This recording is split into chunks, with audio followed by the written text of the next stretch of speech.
escrito, debe haber necesariamente algo mal en su mente.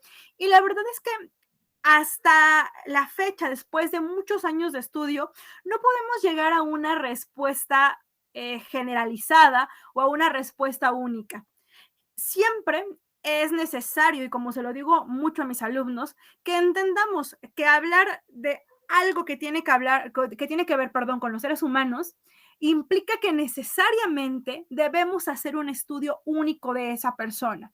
No importa que dos personas hayan quedado en el mismo ambiente, bajo las mismas circunstancias, bajo el mismo entorno, es más, ni que compartan cuestiones genéticas. Su conducta va a derivar de una situación tan única y especial que hace que no podamos trabajarle de una forma, digamos, generalizada o compartida. Siempre tiene que ser individual. Entonces, cuando empezamos a ir generando esta hilación de la psicopatología, de la criminalidad, el tema da para mucho y nos hace entender que cada uno de los análisis que vayamos a elaborar tiene que hacerse de manera individualizada, pero sí hay cuestiones que se van a compartir y que vamos a ir comparando. Entonces, sin más preámbulos, les repito, les doy la bienvenida. Para mí es un gusto compartir con todas y todos ustedes. Si tienen alguna duda, comentario, con todo gusto, por favor, pueden compartirlo. Y me voy a permitir compartirles mi presentación. Ya nada más les pido por favor que me digan en el momento en que ya puedan verla.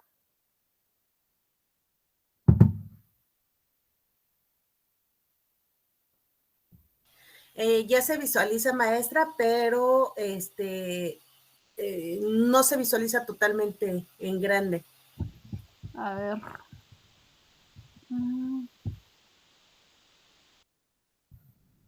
Se percibe como si tuviera abierto doble pantalla. Ve que cuando se abre doble pantalla se hace pequeño. Ahí. Se sigue viendo pequeño. A ver, permítame.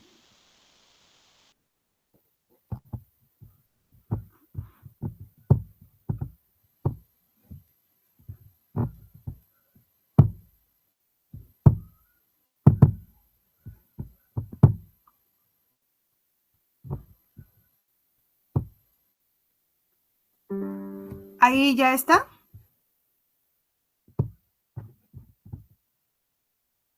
Se sigue viendo todavía pequeño. No sé si a lo mejor tenga usted abierto algún otro archivo y por eso se ve de esa manera. A lo mejor sea eso. Mire, no, maestra. Le mando una imagen de cómo se percibe. Sí, por favor. En su WhatsApp. Ajá. Sí, claro. Ahí está.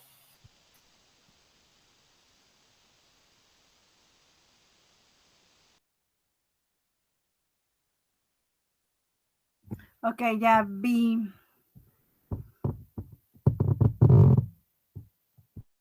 A ver, vamos a... Ahí ya se corrige, maestra. Yo la sigo percibiendo igual. Es que me dice que ya está corregido. Sí, se sigue viendo igual.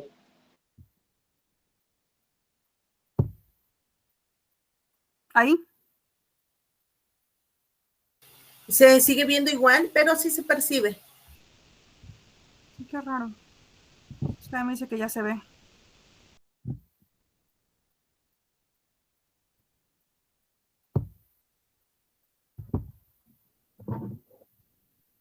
Ok, bueno, si no hay mayor problema en que se vea así, si alguien tiene algún problema, por favor, me lo indica. Desconozco por qué no me deja ponerlo normal. Les repito, si alguien tiene algún conflicto, por favor, me dice. Pues bien, de todas maneras, usted va a compartir la presentación, ¿verdad, maestra? Sí, es correcto. Ok. Entonces nada más lo vamos utilizando como guía. Cualquier cosa, por favor, con toda confianza.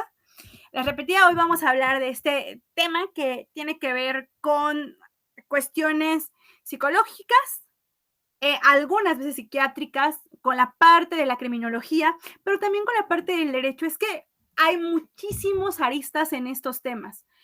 Cuando existe la situación de cuestionarnos el si alguien que ha cometido un delito está mal de sus facultades o como usualmente lo denominan, está loco, vienen a surgir varios temas, entre ellos uno legal, que es la parte de si esta persona puede ser imputable o es inimputable. Recordemos que si se desarrolló una situación psicológica, la persona sería inimputable. Entonces, ¿hasta qué punto podemos generar esta situación que podría hasta servirle para una persona implicada en un delito como parte de su defensa? Entonces, vamos a ir comentando todo esto. La psicopatología va a entenderse como todos los fenómenos que pueden ser de orden tanto biológico como sociológico que van a afectar de una forma negativa la mente de un ser humano. Pero alguien podría decir, oye, es que hay muchas situaciones que son negativas y que no necesariamente desembocan en que una persona cometa una conducta delictiva. Estamos en lo cierto, pero quiero que recuerden que al principio yo les decía que cada situación, cada ser humano en lo individual es un universo entero de combinaciones, de suma, de factores, y entonces lo que para una persona puede ser mínimo y no es razón, vamos a decirlo así, de cometer un delito, para otra persona es la justificación que necesita porque se sumaron un montón de situaciones o cuestiones biológicas o sociológicas que generan que esa persona determine o, vamos a decirlo así, justifique o en su cabecita exista una razón para ser quien es. Vamos a tener de la mano algo que se llama psicopatología criminal. Aquí se van a investigar todos los trastornos psicológicos que pueden vincularse con un posible crimen. Vamos a hablar de las causas, de los motivos, de cómo aparecen síntomas, evolución, tratamiento y algunas patologías que vamos a considerar normales que son, digamos, propias de la conducta del ser humano y algunas que ya son patológicas, que vamos a considerar como anormalidades mayores, que ya podrían tener que ver con que una persona se convierta en un delincuente o en un criminal. Vamos a tener, repito, un universo enorme en cuanto a lo que tiene que ver con conductas. Hace rato en la presentación les comentaron que yo he trabajado en centros de reinserción social. Al inicio, cuando yo inicié a trabajar, poquito después de que terminé la carrera, sinceramente les voy a ser totalmente sincera, yo creía que muchos de los que estaban ahí eran psicópatas o eran antisociales. Cuando te vas vinculando con todo este entorno, es sorprenderte el darse cuenta que solo un 1 o un 3% máximo de la población que ahí existe, vamos a considerarla con un trastorno, por ejemplo, antisocial. Y que solamente un 1 o 2%, a lo mejor podríamos ponerlo en un 3%, podríamos ya tenerlo con una psicopatología. Pero de ahí el resto de personas tienen conductas que ni siquiera podrían englobarse en ninguna de estas. Entonces, esta idea de que las personas que están en las cárceles son seres anormales es algo súper alejado de la realidad. Aquí, a título personal, les voy a comentar algo. Supongo que todos han escuchado hablar de estos llamados monstruos. Tenemos en los últimos 4 años diferentes casos donde se ha hablado de un monstruo de Catepec, de un monstruo de Atizapán, de un monstruo de Toluca, por ahí tenemos también uno de Chihuahua. Entonces tenemos varios casos. Si ustedes recuerdan, estos monstruos tienen un común denominador. Sus víctimas son mujeres.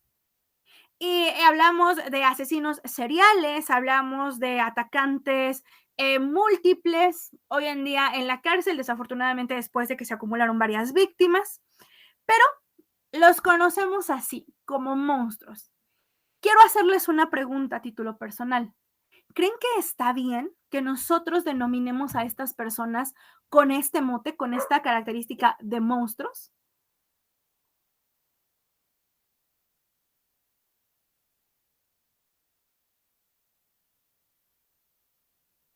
Si alguien quisiera participar, puede activar su micrófono y hacer uso de la voz, o bien nos pueden escribir en el chat y hacemos lectura sin problema.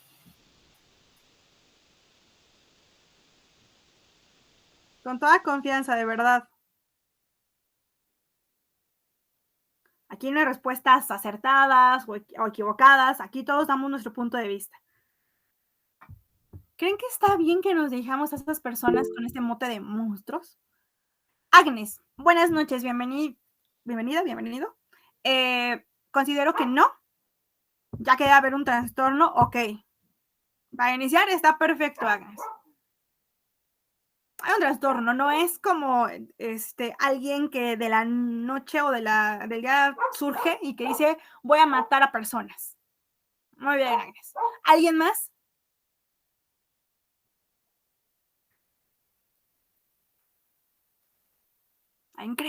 ¿Creen que está bien esta parte de llamarles monstruos? Daniel, bienvenido, buenas tardes, buenas noches. Hola, buenas noches. Considero que es despectivo utilizar esa connotación, puesto que finalmente es un humano que probablemente tenga un antecedente que lo llevó a esa situación. Entonces, a lo mejor socialmente está utilizado ese concepto. Sin embargo, no es el adecuado porque creo que finalmente estamos hablando de una persona con dificultades. Entonces, creo que más bien podríamos considerar como una persona inestable, no con la otra connotación de monstruo. A lo mejor eso es pues todo lo que es nuestra cultura, nuestro lenguaje coloquial, como decir una monstruosidad, ¿no? Como hacer ver la acción magnífica en una proporción muy exagerada, pues, o grotesca. Pero considero que no es el término adecuado para identificar a un individuo con ese tipo de acción. Ok, muy bien, Daniel, gracias. Agnes, gracias por la aclaración, Agnes. Siempre me quedó la duda porque ya había escuchado el nombre en hombres y mujeres, por eso no aseguré que eras mujer. Muchas gracias por la aclaración. Los dos, Agnes, Daniel, me dicen no. Y en esa parte, el primero de Agnes dice, hay un trastorno de personalidad. En la parte de Daniel dice, es una manera de deshumanizar, es una manera en que también estamos violentando a la persona, porque aunque sea un delincuente, aunque podamos ponerle esta característica o este mote de es un criminal, hay que considerar que sigue siendo una persona. Y sobre todo lo hago porque estamos muy acostumbrados a esta cuestión de las redes sociales, de los medios de comunicación, donde nos dejamos ir como hilos de media. Sin embargo, sí creo que sobre todo los especialistas y todos aquellos que tienen que ver con el estudio de la conducta delictiva, tienen que ser muy cuidadosos. Y les voy a decir el por qué me gusta iniciar con esto. Porque si nosotros, como dice Daniel, nos vamos a esta parte de primero quitarles la categoría de seres humanos y trabajarlos como si fuera algo mítico, algo que debe esconderse, estamos considerando que para que alguien llegue a cometer ese tipo de conductas, se necesita no ser humano, se necesita ser un monstruo. Y entonces nos separamos totalmente de la realidad. Quiero darles una muy mala noticia. Existen más personas que tienen algún tipo de patologías aquí afuera que dentro de la cárcel. Estamos rodeados de personas que transcurren con ciertas patologías que a lo mejor no necesariamente desembocan en una conducta delictiva, pero que podrían generar conductas no tan prosociales. Y entonces, cuando nosotros nos alejamos y preferimos decir, oye, es que quien mata, quien es capaz de canibalizar, por ejemplo, lo que acabamos de ver hace unos días con estos chicos que desaparecieron en Lagos de Moreno, quien hace eso es que son personas que están mal de la cabeza, son monstruos, están enfermos.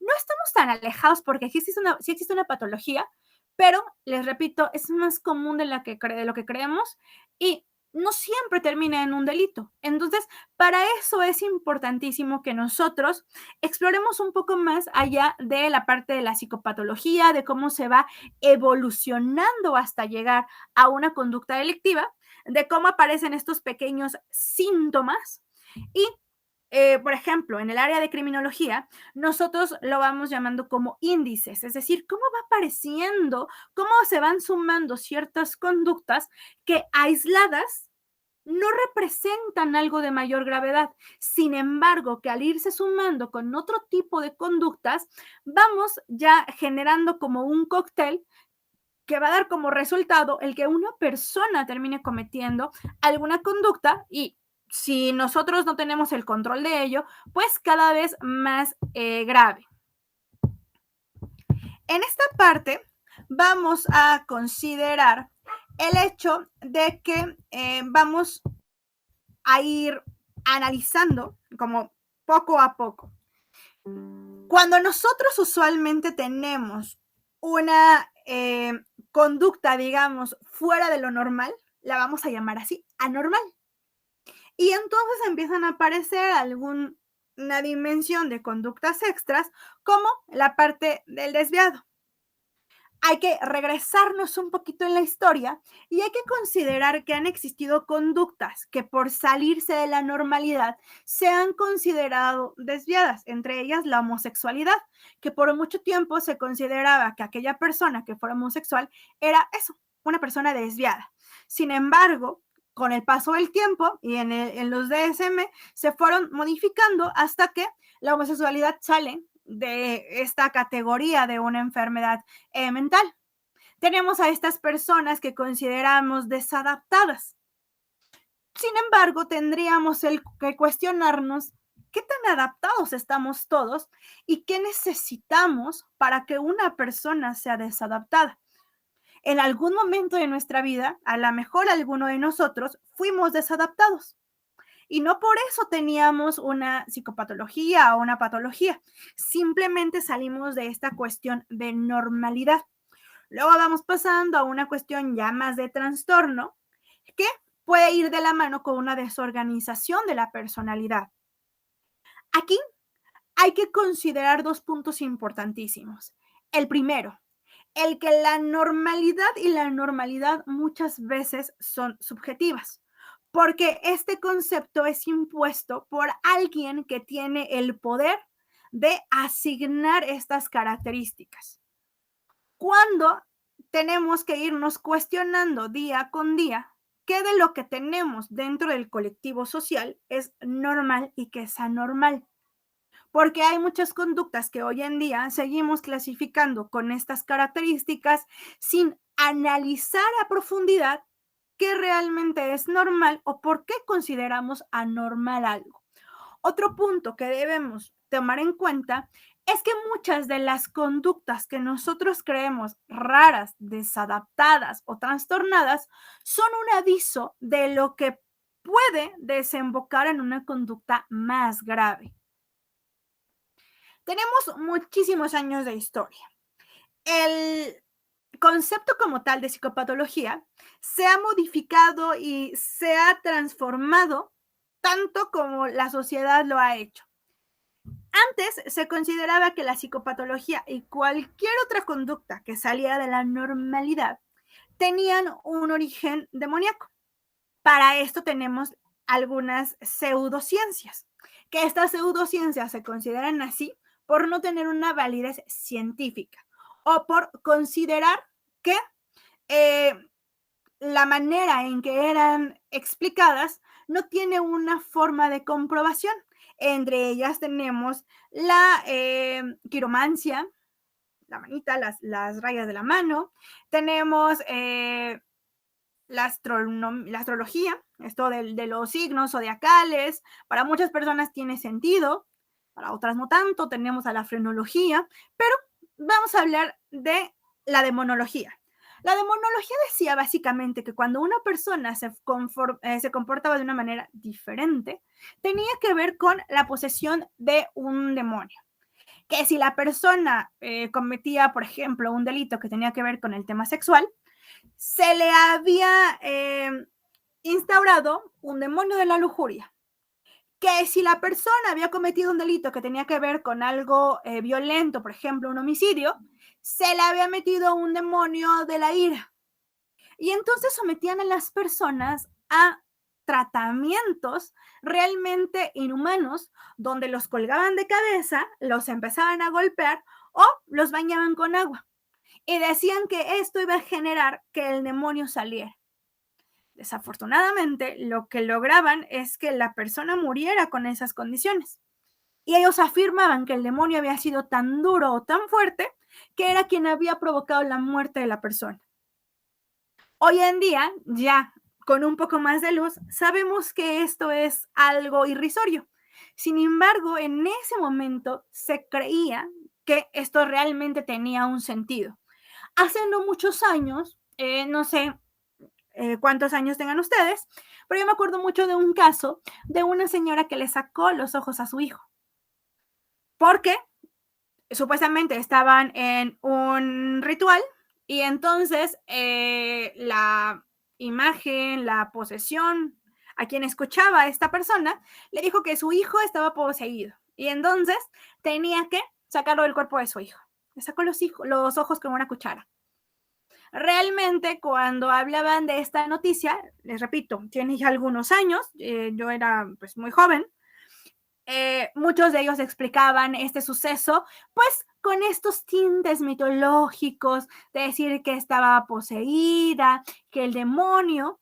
Sin embargo, obviamente, ya especialistas, psiquiatras, psicólogos, hablaban que la persona lo que tenía era una enfermedad mental, tenía una esquizofrenia y que entremezclada con algún otro tipo de circunstancias, había generado que tuviera un brote psicótico y atacara a su hijo.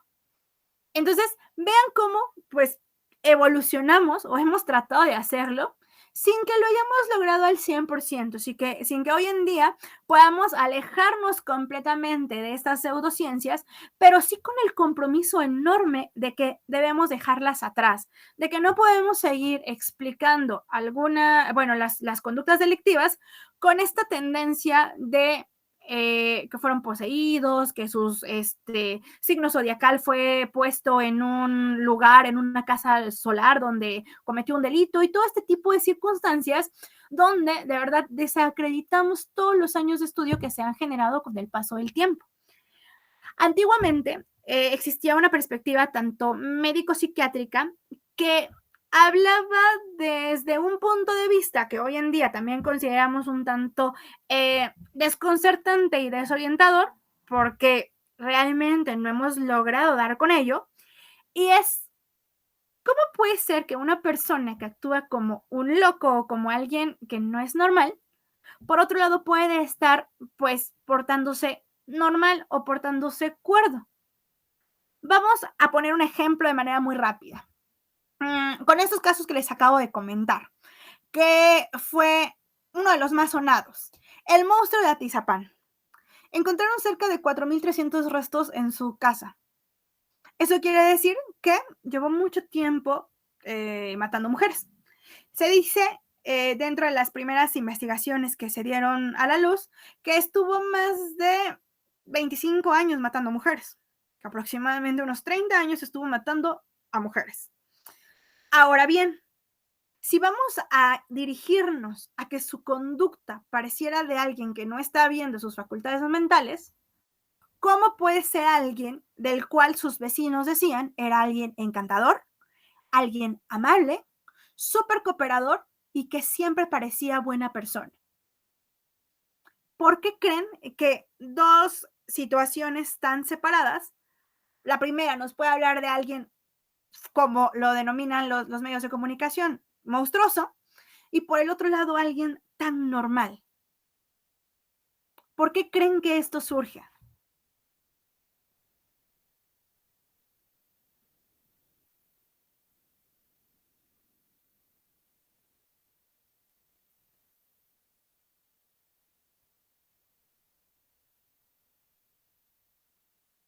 A ver, ¿por qué creen que estas dos circunstancias se combinen? La monstruosidad con la normalidad. 。 normalidad. 。 . 。 . 。 . 。 . 。 . 。 . 。 . 。 . 。 . 。 . 。 . 。 . 。 . 。 。 . 。 . 。 . 。 。 . 。 . 。 . 。 . 。 . 。 . 。 . 。 . 。 . 。 .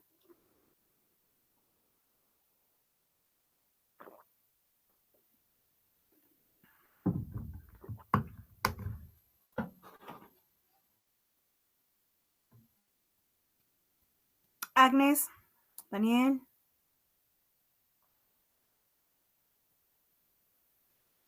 Yo, maestra Agnes, Dime, Agnes. bueno, tienen que mostrar esta parte, hay una frialdad afectiva, un aplanamiento en ellos, pero tienen que mostrar esta falsa empatía, este falso acercamiento hacia las personas que son sus víctimas, ¿no? O sea, sí tienen que mostrar afables o cordiales, digo, es falso, ¿no? Esa parte, esa emoción, la repiten, ¿no? La repiten porque en ellos no está, pero la tienen que hacer para poder acercarse a sus víctimas y poder llevar a cabo pues pues el acto, ¿no? El acto criminal que ellos cometen y seguir al siguiente día como si nada hubiera pasado, ¿no? Por esta parte de que no hay una empatía y que hay totalmente ese aplanamiento emocional, ese aplanamiento de emociones.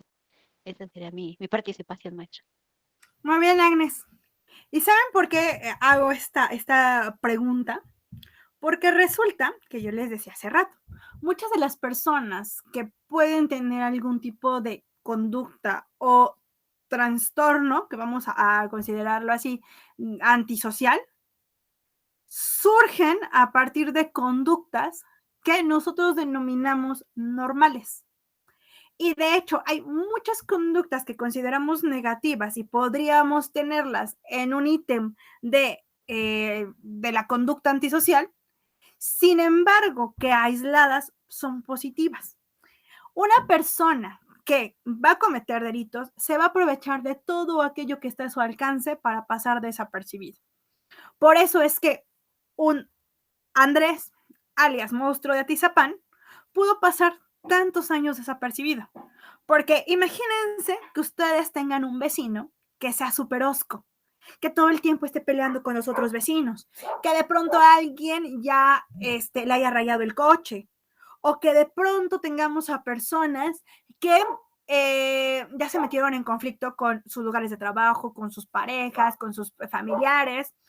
Obviamente todo el mundo va a estar viéndolo, esperando qué conducta sobresale de esa anormalidad. Sin embargo, cuando tenemos a alguien tan amable, tan cordial, tan servicial, no esperamos que sea alguien que mata o sea alguien que comete conductas delictivas, porque no lo volteamos a ver, está escondido en esta parte de la naturalidad, que es más difícil que le pongamos atención o que estemos cuestionando cada paso que dé. Por eso es que se da mucho esta mezcla que tenemos la locura, esta normalidad y esta cordura que les sirve y les es tan útil para cometer delitos. Cuando nosotros encontramos a personas que tienen algunos rasgos, pero que tienen conductas positivas, podemos decir que existen ciertas características o ciertos ítems de una persona, por ejemplo, que tiene tintes, ya sea narcisistas, neuróticos, pero que no necesariamente le llevan a tener una conducta negativa. Antes de avanzar, les voy a poner un ejemplo para que no exista una confusión. ¿Qué características creen que deba tener un buen vendedor? Un buen vendedor. Piensen en esos vendedores que de pronto se encuentran en las plazas comerciales. Me voy a aventar un comercial en Liverpool, en Palacio de Hierro, en Sam's. ¿Qué características debe tener esa persona para que sea un buen vendedor? ¿Serán características del todo positivas? ¿O también va a tener características negativas?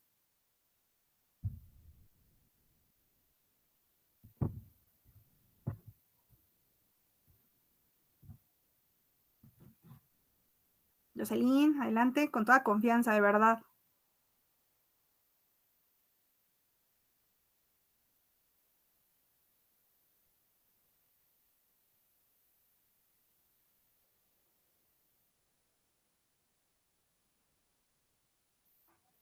¿Creen que un buen vendedor tiene que conformarse con un no al inicio? Sí, Agnes, tiene que ser amable, tiene que ser empático, cordial, persistente. Y esto, las primeras 3 son, digamos, positivas. Esta última persistente te voy a decir al final con qué se va a conjugar. Rocío, excelente. Insistentes, con mucha facilidad de palabra. Por ahí le dicen usualmente a alguien muy verbo. ¿Por qué? Porque estamos en que sea insistente, porque si no a la primera le dicen, oye, no, y que la persona diga, bueno, pues ya me dijo que no. Nos vamos a encontrar con que los mejores vendedores son insistentes. Te manipulan. De hecho, un muy buen vendedor tiene que ser un muy manipulador. En que de pronto ya saliste de la tienda con algo y dices, oye, yo no venía a comprar esto, pero resulta que el vendedor es tan bueno que te envolvió y ya te dijo para qué te va a servir, aunque realmente tú no lo necesitas, no te sirve para nada. Entonces, sí hay que considerar el que para ese tipo de tareas, una persona tiene que tener características que no son del todo positivas. Por ejemplo, alguien que sea un cirujano de emergencias. Sí tiene que ser bueno en su trabajo, no necesariamente hablaremos de cuestiones negativas, pero no puede ser sobreempático, porque alguien sobreempático no sirve para ese tipo de trabajos. Imagínense que tenga que tomar una decisión de último momento y que se ponga a pensar en las emociones. Ay, pobrecito, es que qué tal y sus familiares. Es que está sufriendo mucho. Al final tiene que separarse y tiene que ser capaz de ser totalmente neutral. En que si alguien le dice, oye, es que mi familiar ya está llorando, tampoco se puede poner a llorar con ellos. Porque imagínense cuánto sufrimiento y con cuántos pacientes no lloraría. Entonces, hay características, les repito, que aisladas pueden servir muchísimo para que una persona desarrolle un trabajo. Sin embargo, que ya sumado a otras características, sí ya nos van a dar como resultado algunas cuestiones que, pues obviamente, no van a ser tan buenas. Tenemos diferentes momentos en que la psicopatología ha avanzado y uno de ellos es cuando encontramos a un autor que se llama Pinel. Él hablaba de algo que en latín es mania sans delire. Hablaba de una locura sin delirio. O sea, están locos, pero viven en el mundo, digamos, de la realidad. Eso es lo que hoy en día nosotros ya denominamos o ya clasificamos como psicópatas. Existe una razón, existe una explicación que podemos considerar anormal. Sin embargo, para ellos es un periodo y pueden seguir su vida normal. Le decía, y el caso que he ocupado como ejemplo en lo que llevamos de la sesión. Andrés Monstruo de Atizapán. Él podía matar, podía ser ultraviolento con las mujeres que mató. Sin embargo, en el día a día era un vecino súper amable, cordial, era empático, porque eran sus momentos donde desahogaba todo eso que es característico de su patología, pero en el resto de sus relaciones era una persona normal. Pinel también decía que había personas que cometían actos impulsivos o autopunitivos, es decir, que era como de autocastigo, pero su razonamiento estaba intacto. O sea, sí entendían la irracionalidad que estaban haciendo, pero no eran capaces de controlarlo. ¿Y cómo sabemos que una persona está perfectamente cuerda y entiende que lo que hace es irracional? Porque si no se diera cuenta, no se escondería.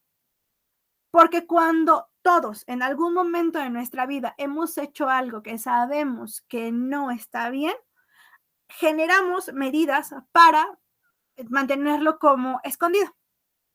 Por ahí en el medio forense hablamos de medidas contraforenses. Ya ensuciaste, pues limpiamos. Ya lo regaste, pues lo limpias. Porque sabes que aunque sea una situación, por mínima que sea, es algo que está mal. Entonces, cuando una persona comete un acto que es derivado de todas estas cuestiones impulsivas y trata de proteger o de cuidar o de esconderse, nos habla de ese acompañamiento de impulsibilidad, pero con asomo de un razonamiento. Insisto, porque si no tendríamos a personas que se esconden. Dentro de la psicopatología, les decía, tenemos más de 200 años ya de historia, se ha analizado por diferentes autores y vemos, por ejemplo, que otro de los puntos cruciales de la psicopatología ocurre en el siglo XIX y en el siglo XX, ya que la psicopatología se vende como un concepto que tenía muchos tintes moralistas. Hay que entender que históricamente estos siglos se caracterizan justamente por eso, porque tenían un tinte totalmente moralista. Me parece increíble que hoy, en pleno 2023, 22, sigamos hablando de monstruos, sigamos hablando de personas anormales o amorales, cuando se le vincula una conducta delictiva a una persona. Decimos, es que es un psicópata, es que es un enfermo, pero tiene que ver más con esta situación moral, porque no estamos dando la clasificación de enfermo a raíz de algo médico, sino que se lo damos a raíz de algo moral. Pensemos en los diferentes casos que hemos visto a lo largo de la historia y ejemplo de ello. Y vamos a hablar de algo que creo que todos hemos visto en algún momento de nuestra vida. Cuando una mujer tiene depresión postparto, hay mujeres que han matado, hay mujeres que han abandonado a sus hijos, mujeres que han actuado de manera negligente porque de verdad la situación es rebasante para ellas. Y cuando las personas a su alrededor se enteran, ¿cuál es usualmente el comentario que se escucha? Insisto, y tiene que ver con algo totalmente moralista.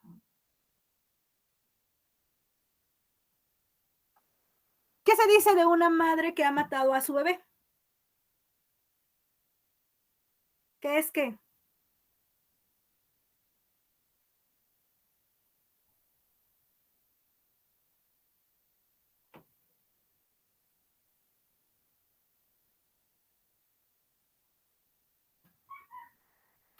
A ver, ¿qué han escuchado?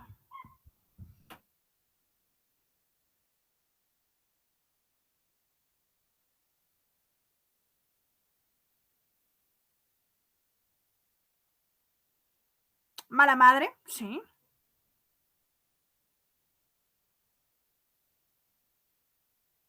¿Qué más? ¿Qué más además de lo que dicen a mí? Madre desnaturalizada, sí, claro, porque tenemos la idea de que las mujeres son madres por naturaleza.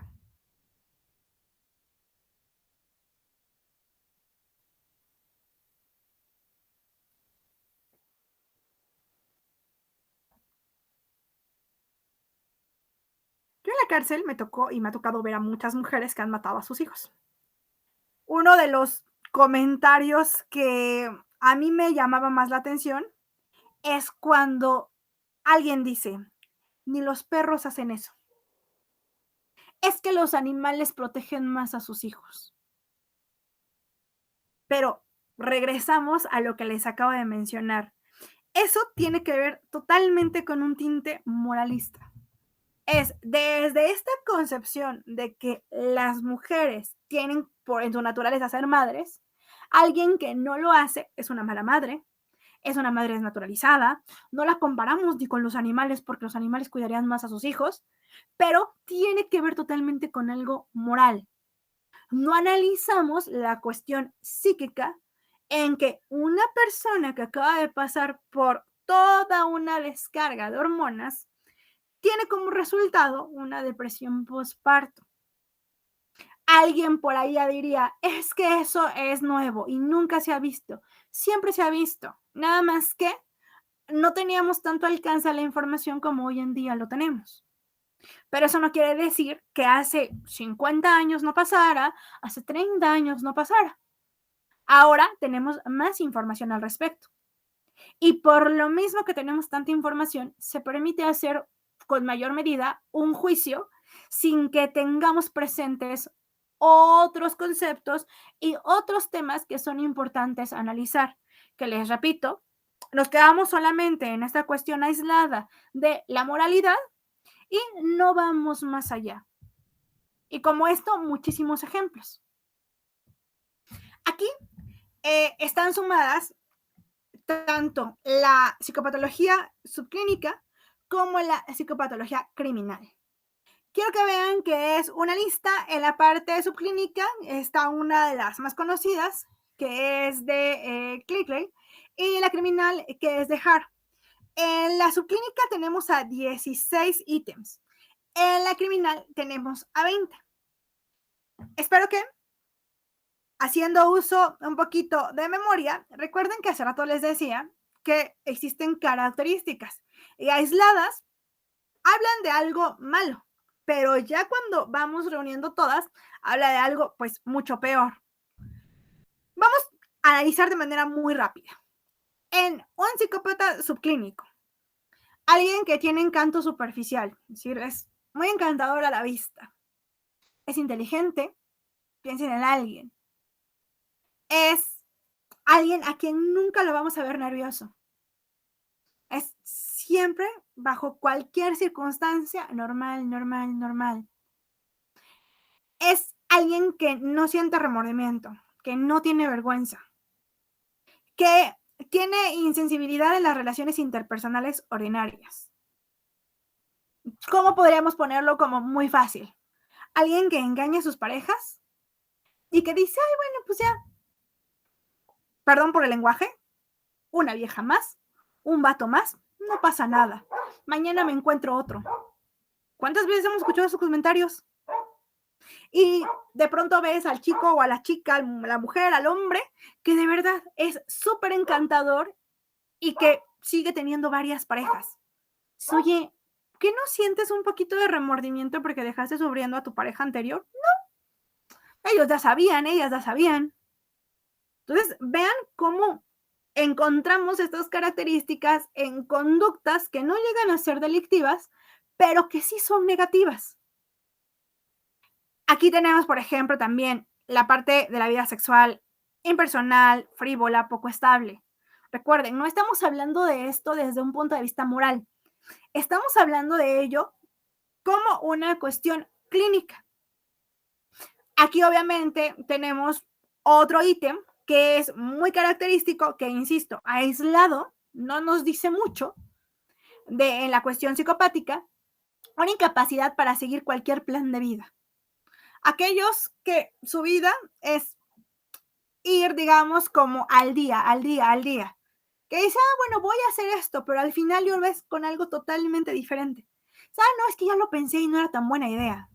¿Ok? Pero ahora imagínense a alguien que tiene todas las 16 o la mayoría de estos ítems. Ahora bien, cuando analizamos desde el concepto criminal, ya vamos analizándolo y vamos viendo cómo éstas se desarrollan de una manera, digamos, como un poquito más a profundidad. El encanto superficial ya se convirtió en un encanto a mayor medida. Y una localidad enorme es alguien que todo el tiempo tiene algo que contar, pero que va enmascarando esta capacidad de manipular al otro. Un sentido de autovaloración. Es decir, todo el tiempo quiero que me aplaudan, que me digan, oye, qué inteligente eres, qué divertido eres. Es más, si tú no venías, la fiesta no era la mejor. Tiene una necesidad de estimulación y propensión al aburrimiento. De pronto me he encontrado con personas que cometen delitos y ya al momento de ser analizados el por qué lo hicieron, si no había una necesidad económica, si no había una cuestión emocional, era el, pues no sé, ya había robado, ya había extorsionado, quería ver qué más podía hacer. Aunque eso parezca absurdo, de verdad es que hay respuestas tan simples como esa a personas que tienen ya un trastorno o una psicopatología que les lleva a cometer delitos. Una mentira patológica. Alguien que estafa, engaña, manipula a quien puede y a quien se deja. Porque como no tiene un sentimiento de remordimientos, no tiene una culpabilidad, pues, ¿por qué dejaría de hacerlo si puede obtener un beneficio? Este afecto superficial. Hay algo que nosotros denominamos que es una persona que cosifica a los demás. Es alguien utilitario, ¿A qué me refiero con que cosifica? Para mí la persona es una cosa. Simplemente la estoy viendo por qué puedo obtener a través de ella o de él. Alguien que es utilitario es justo eso. Si para mí eres una cosa, eres algo que puedo mover como una pieza de ajedrez, ¿qué puedo obtener de ti? Cuando me dejes de servir, te desecho, te quito de mi vida. Obviamente va de la mano con esta insensibilidad, con alguien que es cruel, que no tiene empatía por nada ni por nadie. Aquí hay la 9 que es muy debatida. Alguien que tiene un estilo de vida parásito. Es decir, solo está viendo qué puede obtener de los demás. El que dice, puedo vivir de mis papás, de mis hermanos, de mis amigos, de no sé, de todo lo que pueda aprovecharse, lo va a hacer. ¿Cuántas veces no han pasado en videos de personas que en restaurantes dicen, oye, en mi sopa o en mi comida viene una mosca? ¿Por qué? Pues obviamente porque con eso se hace un escándalo, el restaurante tiene que disculparse, no le va a cobrar, existe voy a obtener y no me importa si voy a perjudicar a alguien, simplemente es que puedo obtener de ti. Ahí obviamente vean cómo las características o los ítems se van profundizando. Tenemos ya signo síntoma que aparece mucho en la infancia, donde pueden aparecer problemas que pueden ser desde lo más mínimo hasta lo más grave. Ya existe una incapacidad de la persona para establecer metas realistas a largo plazo y obviamente aprender de la experiencia. Les repito, no sé cuántos años tengan ustedes, igual y el caso que les voy a contar ahorita es un poco más antiguo, pero ojalá tengan la oportunidad de googlearlo. Es un caso, digamos, como que en el estudio de las patologías casi siempre se tiene, y es el de José Alfredo Garavito.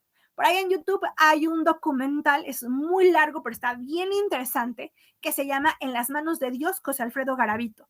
Si tienen la oportunidad de verlo, de verdad, no hay un desperdicio con esa entrevista. Más allá de escuchar la versión de él, es como esta observación de estos elementos que les acabo de mencionar en una persona. Les hago un resumen muy rápido, solamente para que noten el punto al que voy. Él está acusado de haber matado a cerca de 180 niños. Él afirma que en un momento, en algún punto de sus entrevistas, que fueron cerca de 200 niños. A él únicamente lo acusan por 8 o 9 casos. Tiene una sentencia de 40 años porque era lo máximo que Colombia permitía de acuerdo al marco jurídico. Y lo acusan de haber sodomizado a los niños, de haberles arrancado a mordidas las partes genitales. En fin, es una cuestión bastante violenta en su caso. Él en la entrevista dice, cuando le preguntan respecto a sus planes a futuro, que él quiere poner una fundación para ayudar a niños. ¿Ok? Obviamente, en el momento que lo dice, hasta el entrevistador se queda pensando en ¿de qué está hablando? Lo acusan de haber violentado sexualmente a niños y haberlos matado. Y el tipo me dice que cuando salga quiere tener una fundación para ayudar a niños. Dentro de la entrevista dice, es que a mí me hablaba el demonio, y luego empieza a decir un montón de cosas más, pero al final es para evadir su responsabilidad. No, el demonio, yo era un borracho, en fin, había muchas cosas, pero al final no soy yo completamente, Alfredo, el culpable. Por eso decía, esta incapacidad de metas realistas. ¿Qué quieres hacer? Pues mi fundación, justamente para niños. Obviamente está hablando de que no aprende de la experiencia. Alguien impulsivo, irresponsable. Tienen relaciones maritales frecuentes, muy breves, y se terminan por cualquier justificación. Aparecen con elementos de delincuencia juvenil.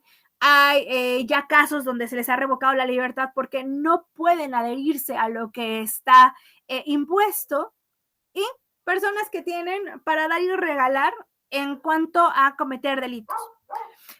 En el tema, por ejemplo, último de la versatilidad, En el aspecto jurídico y en el aspecto criminológico compartimos algo que se llama reincidencia.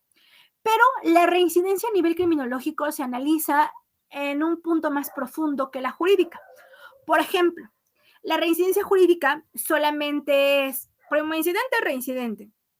¿Ok? Y tenemos una reincidencia genérica y específica.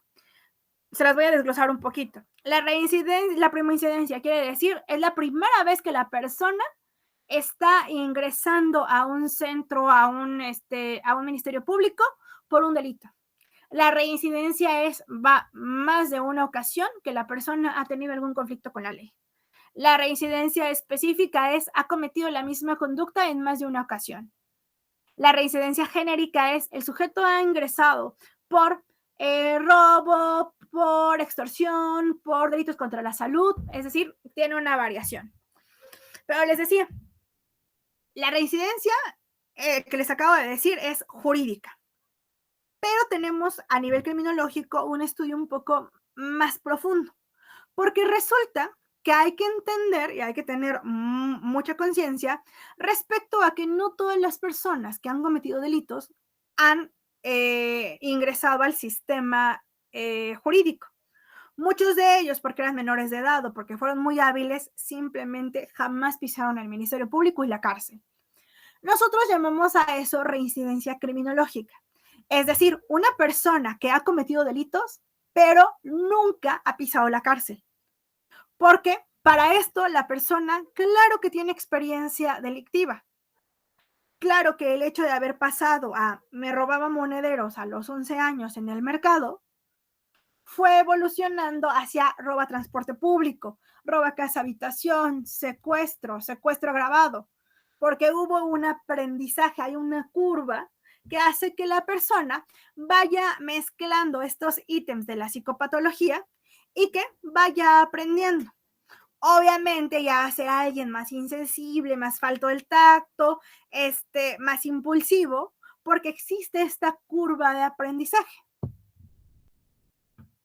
Hart, por ejemplo, hablaba de la existencia de una fórmula para analizar los actos antisociales y criminales. También viene de algo que se conoce como la personalidad criminal, que era de Pinatel, pero la de Hart se me hace un poquito más completa y habla de estos rasgos esenciales y los dirige más hacia la psicopatología. Nos dice el egocentrismo, la grandilocuencia, narcisismo, autojustificación, impulsividad. Hay una carencia total de inhibiciones y una necesidad de poder. Vamos con la primera, el egocentrismo. El egocentrismo va a verse de diferentes formas. Tenemos un egocentrismo social, afectivo e intelectual. El egocentrismo intelectual es mis ideas son las más importantes y las únicas que están bien. Todos los demás están mal. ¿Por qué? Porque soy más inteligente, porque soy el mejor. Entonces, aquí todas las demás ideas van a ser despreciadas. Entonces, recuerden, eso es egocentrismo intelectual. Luego tenemos el egocentrismo afectivo. Eso quiere decir, todos deben quererme a mí y mis sentimientos son los más importantes. Los demás, no, los demás sirven nada más para servirme, valga la redundancia, a mí. Los sentimientos de los demás no importan, solamente yo merezco afecto, yo tengo problemas, los demás no, y todo debe ser enfocado a mí. Y el egocentrismo social, que es como una mezcla, pero aquí no tiene tanto que ver con las ideas ni con los sentimientos, tiene que ver con véanme. Soy el mejor, soy lo máximo, soy. Quiero que todos me vean en cómo soy feliz, cómo sufro, pero yo soy el que más feliz, más sufre de todo el mundo. Entonces, le repito, hay personas que pueden ser egocentristas en los tres tipos, hay personas que solamente pueden ser egocentristas, en uno, en otro, pero los tres tipos de egocentrismo son, digamos, malos. Luego tenemos esta grandilocuencia. La persona que se expresa siempre muy bien, que sabe qué decir, cuándo decirlo, de qué modo decirlo. Narcisismo. El narcisismo se parece mucho al egocentrismo, ¿no? Es que aquí es como más respecto a la imagen. Es una mezcla como de la imagen y de las emociones. Nada más que en el egocentrismo solo me voy a enojar y en el narcisismo sí voy a hacer lo posible para que todo esté enfocado en mí. La autojustificación es, yo no fui. Es que si lo hice fue porque tenía razones. Es que no fue mi culpa. Yo no quería hacerlo. Los demás me obligaron a hacerlo. Entonces, siempre va a haber una razón y algo para evadir la responsabilidad. La impulsividad. Esta parte de impulsividad es muy común, por ejemplo, en alguien que suele cometer delitos violentos y que es desorganizado. Ahí podríamos hablar de un tipo de psicopatología o de una patología donde el sujeto no tiene tanto raciocinio involucrado con el delito. Ahí a lo mejor podríamos pensar en alguien que va acumulando los ítems que vimos hace un momento, pero comete el delito en un sentido de impulsividad, acumula el resto de características previas que vimos de acuerdo a Hart, pero el razonamiento llega de una manera, digamos, como no tan elaborada. Ejemplo de ellos, y ahorita me acordé, obviamente sin decir nombres. Hace algunos años yo me encontré con el caso de una persona que mató a su pareja. A lo largo del desarrollo de la relación había muchas cuestiones que habían sido pues señales de alarma. El hecho de que él la había alejado de todos sus familiares, de todos sus amigos, la había obligado a que las cuestiones económicas las llevara él, porque se sentía de alguna manera rebasado por su pareja. Entonces, se sentía como muy sobrepasado por ella y existía esta situación de quiero controlar. En algún momento ella había expresado su intención de dejarlo y él le dice muchas cosas para que ella no lo dejara y ellos tenían una hija. Entonces un día ellos tienen un conflicto y él dice que ella se fue de la casa. Él avisa a sus familiares que la persona no había llegado a dormir. De hecho, al otro día, él temprano fue a dejar a su hija menor de edad a la escuela. ¿Ok? Eso es básicamente lo que ocurre. Ahora bien, cuando aparece la persona, aparece la mujer, aparece su cuerpo en bolsas de basura regados por varias zonas de Puebla. Sin embargo, al momento de hacer la pesquisa, se dan cuenta que había cosas raras. Y los familiares de ella dicen que cuando ingresan al domicilio, porque pues obviamente todos estaban preocupados por la mujer, lo primero que perciben es un olor como a cloro. Entonces obviamente eso llama mucho la atención, porque era alguien que nunca ayudaba, entonces de pronto el sentir el olor a cloro es como de, oye, ¿limpiaste? ¿Por qué limpiaste? Si es algo que no haces normalmente. Pues es que estaba muy sucio, es que empieza como a esta parte del justificarse. Empiezan a hacer las pesquisas y obviamente pues el resultado desafortunado es que la mató. Él al momento de ser confrontado dice que la mató en un momento de impulsividad. ¿Ok? Entonces vamos acumulando y nos vamos dando cuenta cómo es una persona con los ítems o la mayoría de los ítems de la conducta psicópata criminal. Ya la había engañado, era alguien sí muy encantador, él sentía que era muy poco valorado en su casa, en su trabajo, todo el tiempo se la pasaba mintiendo para vivir a expensas de ella, o sea, había muchas cosas ahí que estaban de acuerdo a estas características. Ahora bien, Vamos a pensar en que actuó de manera impulsiva. Les decía, todos los demás ítems, esta parte de la impulsividad. Si fuera alguien que actúa bajo este sentimiento de impulsividad, ¿cómo va a ser alguien que si no hay razonamiento y se quiere justificar con que actuó en un impulso violento, como si no estaba totalmente consciente? Porque esa es una de las explicaciones que quisieron dar sus abogados. Pudo ser capaz, uno, de salir a comprar lo necesario para descuartizar a su esposa. Dos, acostó a su hija a dormir. Cortó a su expareja. Limpió. Se subió a bañar. Bueno, metió los restos a bolsas. Se metió a bañar. Limpió todo. Se dio tiempo para ir a dejar a la niña a la escuela. Regresa, sube al coche las bolsas con los restos de la mujer y lo fue a tirar. Alguien que está bajo un momento de locura, vamos a decirlo en términos muy simples, no tendría el razonamiento para hacer esto. Ya vamos a considerar que no tenía los ítems de los que hablamos anteriormente, que no existían. Si quiere existir esta justificación de la falta de cordura, simplemente no es viable por todo lo que hizo en ese momento. A mí, que ya he entrevistado varias personas que de verdad han cometido delitos en un momento de impulsividad, sí me ha tocado personas que dicen, oye, ¿sabes qué? Sí lo maté, pero me quedé ahí o lo dejé tirado ahí y me di a la fuga. ¿Por qué? Porque me espanté.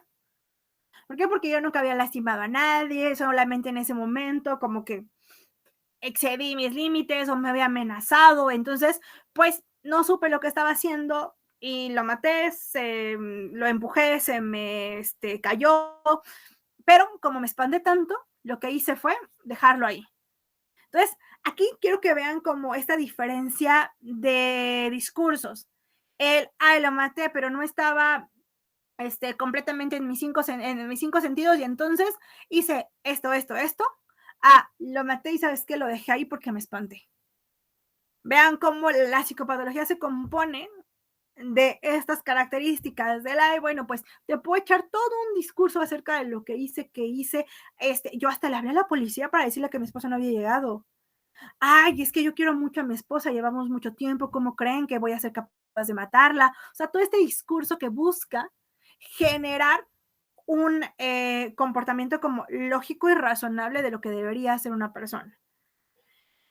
Aquí, en el punto de la ausencia de inhibiciones comportamentales, en este último caso que les acabo de contar, esta persona, cuando vio que ya estaba siendo confrontado, de pronto fue el como de, bueno, ya. O sea, ¿qué quieres que te diga si ya me cachaste? Y esta necesidad de poder. Ese señor todavía, cuando ya estaba en la cárcel, quería saber cómo se le iba a hacer con la patria potestad de su hija. O sea, estoy en la cárcel, pero desde la cárcel quiero todavía seguir teniendo el poder. Oye, es que mi esposa y yo estábamos casados por bienes mancomunados.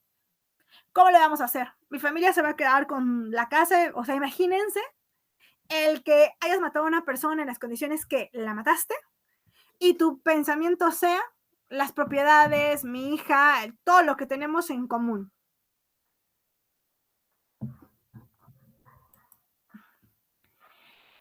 Si bien los psicópatas son responsables de crímenes violentos, de este estrés social, recuerden que no todos los psicópatas van a cometer delitos.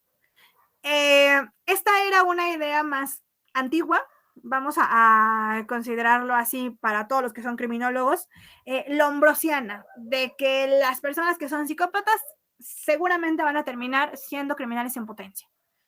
No está esta parte generalizada. Hay psicópatas integrados, es decir, personas que nunca tienen contacto directo con la ley.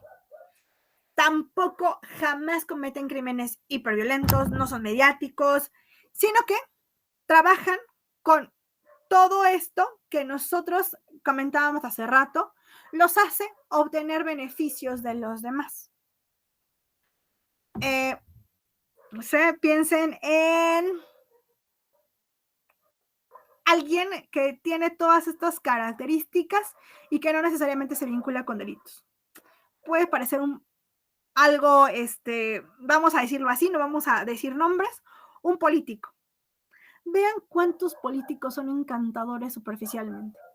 Y de pronto lo ves y dices, ay, qué buena persona es. Ay, es que parece tan encantador, es que, y siempre estamos pensando en que perfectamente es normal. Un psicópata integrado, alguien que tiene estas características negativas que vamos a decir, obtiene beneficios. Alguien religioso. Alguien que ocupa este encanto superficial, esta elocuencia, para perfectamente tener a un grupo de personas que lo pueden magnificar, que lo pueden mantener económicamente, que le pueden hacer vivir bien, porque el hecho de que él tenga todas estas características lo elevan a esta parte religiosa y puede mantener, pues, una vida adecuada sin que cometa delitos. Aquí hay un caso que es como el ejemplo de un psicópata integrado hasta que no, que es Nason García.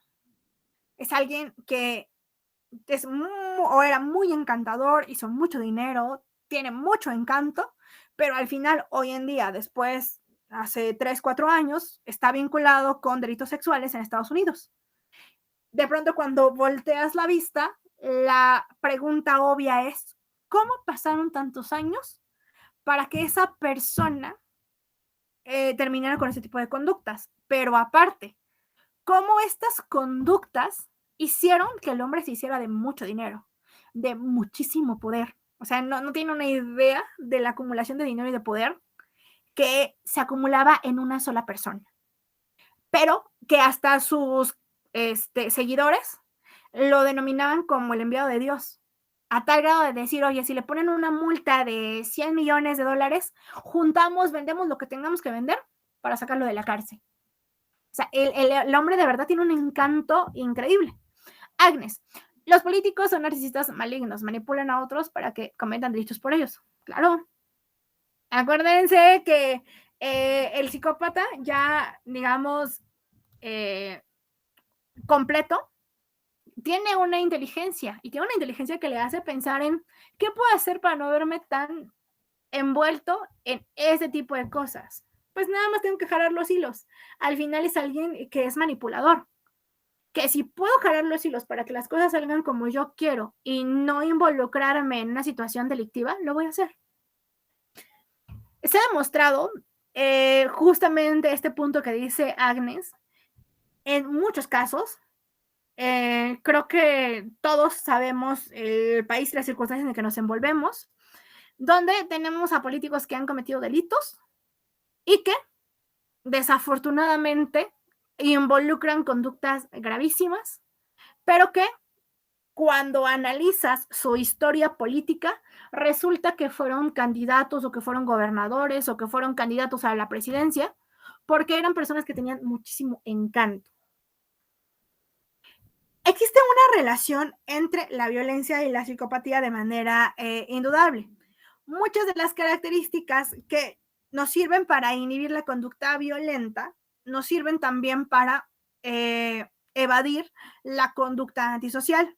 Y es que el hecho de que una persona sea empática, tenga capacidad para establecer vínculos profundos con una persona, tengo miedo al castigo, que esto de verdad, aunque pareciera obvio, es importantísimo.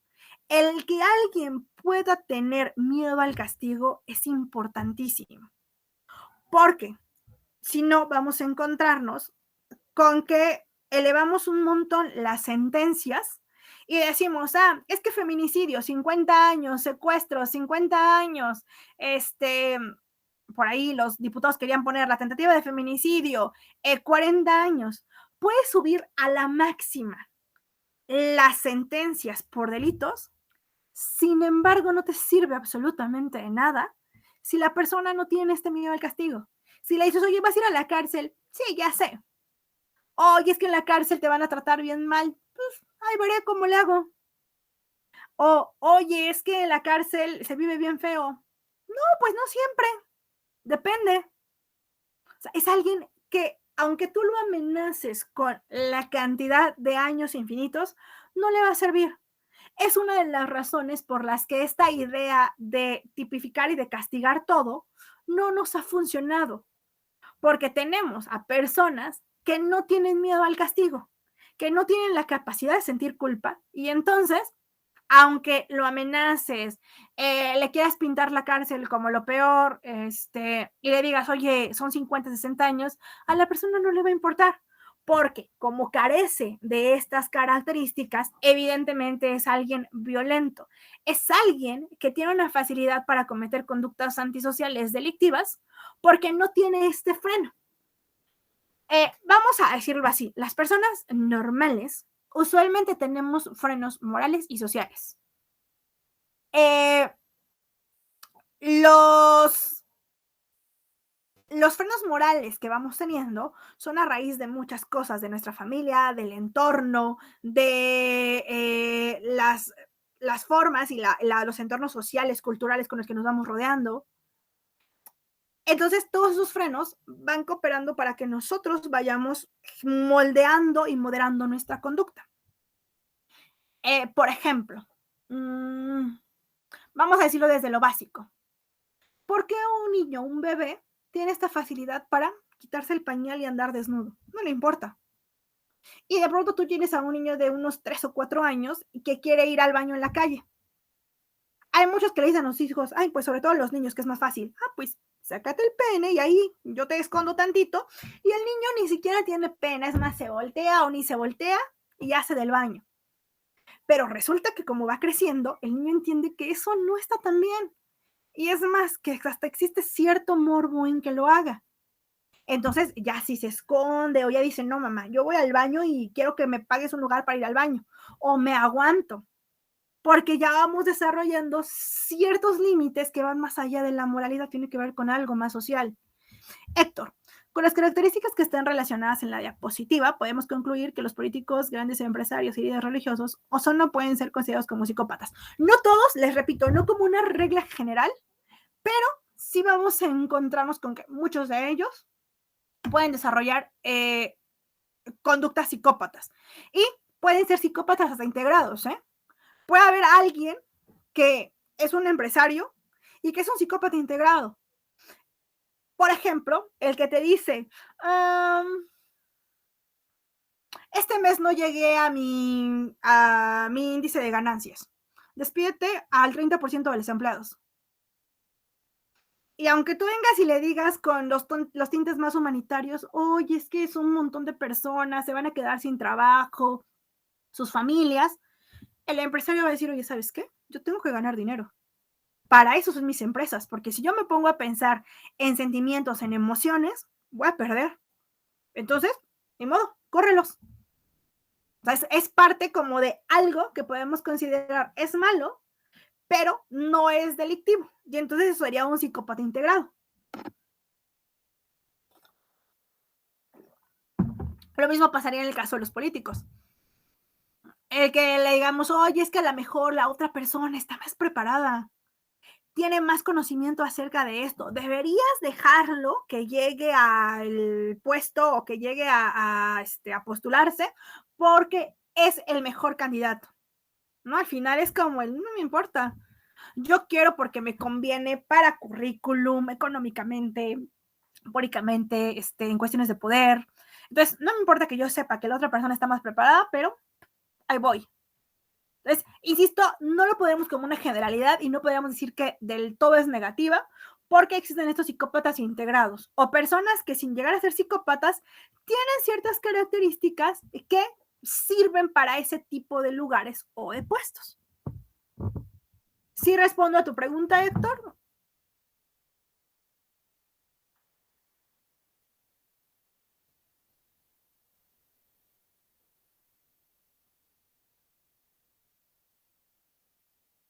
¿Sí o no?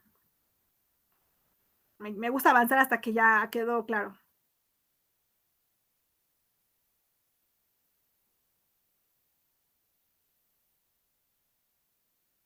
Sí, Héctor.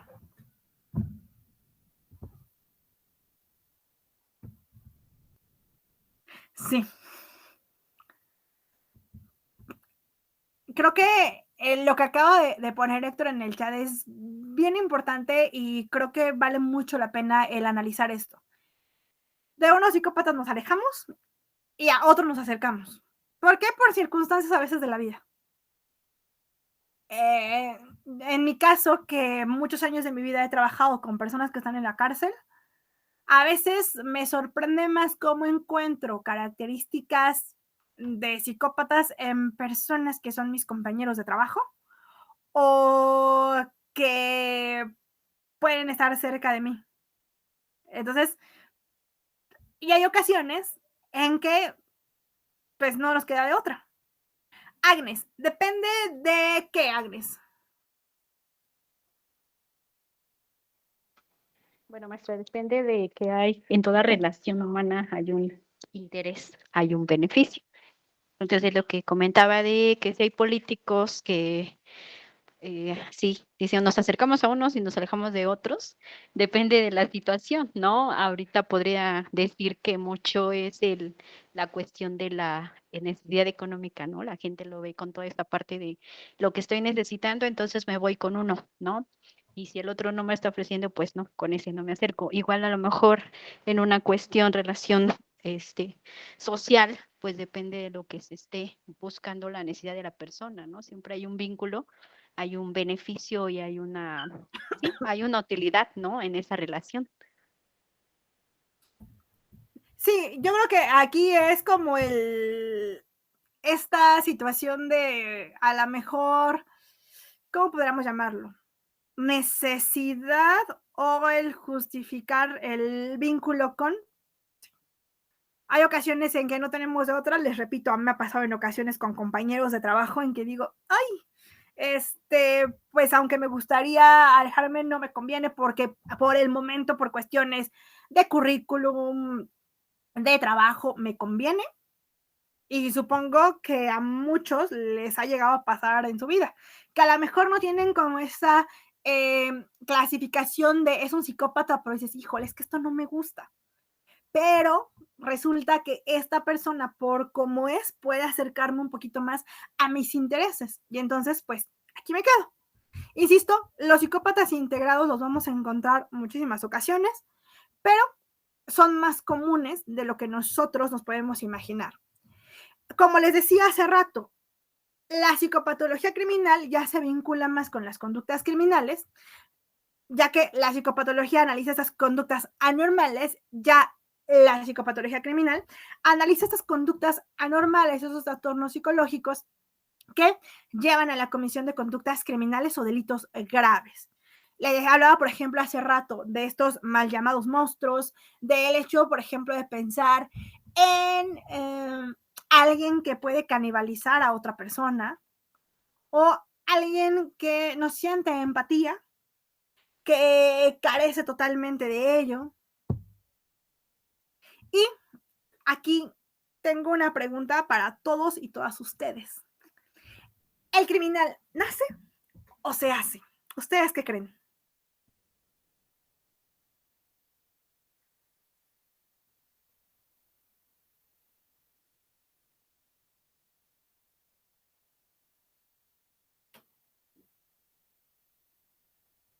Ok, Héctor, en lo que me responden esta pregunta, Héctor, más que nada me refería a que es más fácil que nos alejemos de un político psicópata, pero nos acerquemos a un religioso psicópata.